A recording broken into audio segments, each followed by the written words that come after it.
Ma question s'adresse au ministre de l'économie et des finances. Monsieur le ministre, dans la situation que connaît le pays actuellement, vous aimez à rappeler la stratégie et la cohérence du gouvernement depuis 7 ans. Vous avez baissé de près de 60 milliards les impôts dans le pays.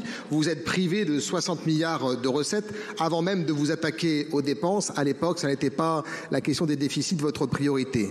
À l'exception de la taxe d'habitation, les principales mesures ont concerné les plus fortunés de ce pays. Je pense à la suppression de l'ISF ou encore à la fiscalité des dividendes.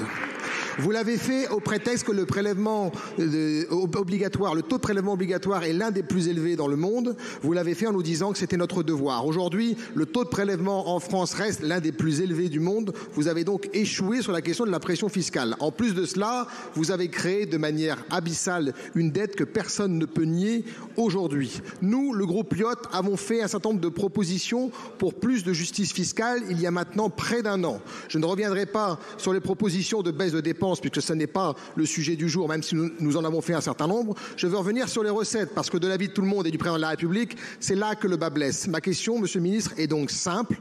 Quand et comment comptez-vous prendre en compte les propositions qu'a formulées le groupe Lyot il y a près d'un an pour taxer les plus riches de ce pays à travers les super dividendes, les super profits et le rachat d'actions pour qu'enfin la justice fiscale existe dans ce pays? Je vous remercie. Merci beaucoup, mon cher collègue. La parole est à monsieur Bruno Le Maire, ministre de l'économie et des finances. Madame la Présidente, Mesdames, Messieurs les députés, Monsieur le député Benjamin Sainte-Huile, nous sommes autant attachés à la justice fiscale que vous. Quand vous dites que nous avons baissé les impôts uniquement sur les plus riches, nous avons défiscalisé les heures supplémentaires des ouvriers, des employés. C'est une baisse d'impôts sur les plus modestes et sur ceux qui travaillent. Nous avons mis en place une prime Macron totalement défiscalisée pour tous ceux qui travaillent et qui font des heures supplémentaires. Il me semble que c'est une aide fiscale pour ceux qui sont les plus modestes. Nous avons baissé l'impôt sur le revenu. Ça touche toutes les catégories, en particulier ceux qui ont les niveaux de revenus les plus modestes. Nous avons pris des décisions en matière de fiscalité internationale. Nous avons taxé les gens du numérique. Nous avons fait la taxation minimale à l'impôt sur les sociétés. Ce sont des mesures de justice fiscale pour l'ensemble de la société française. Si vous avez des propositions complémentaires, nous sommes toujours prêts à regarder les propositions pour baisser la dépense et nous permettre de rétablir nos comptes publics. Nous aurons, dans quelques jours, à la fin du mois d'avril, un débat sur le programme de stabilité. Ce sera l'occasion pour le groupe Lyot, comme pour tous les groupes d'opposition, de faire valoir leurs propositions en matière de rétablissement des finances publiques, avec un objectif, revenir sous les 3% de déficit public en 2027. Je vous remercie, monsieur le ministre. Monsieur le député. Oui, Monsieur le ministre, avec tout le respect que je vous dois, c'est un peu usant d'avoir toujours les mêmes formules.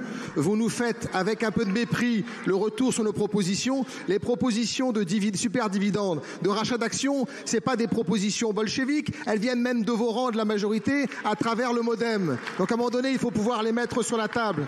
Et puis pour vous dire les choses avec un peu de clarté, et comme le dirait le président de la République, ça fait 7 ans que tu es là, Bruno. Il est temps de s'y mettre. Hein. Merci, monsieur le ministre.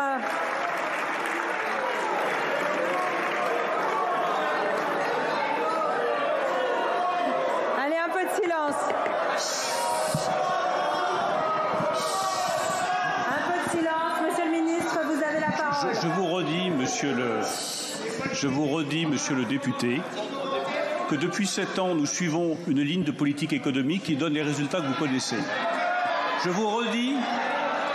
Et nous ne comptons en dévier ni avec le Premier ministre, ni avec le Président de la République, parce que quand on est capable de s'approcher enfin du plein emploi, de réindustrialiser le pays, d'ouvrir de nouvelles filières industrielles, de devenir la nation la plus attractive pour les investissements étrangers en Europe, on ne change pas de cap de politique économique. Vous nous parlez des rachats d'actions. Regardons votre proposition sur les rachats d'actions qui ont fortement augmenté au cours des années passées et qui effectivement méritent attention. Merci beaucoup, monsieur le ministre.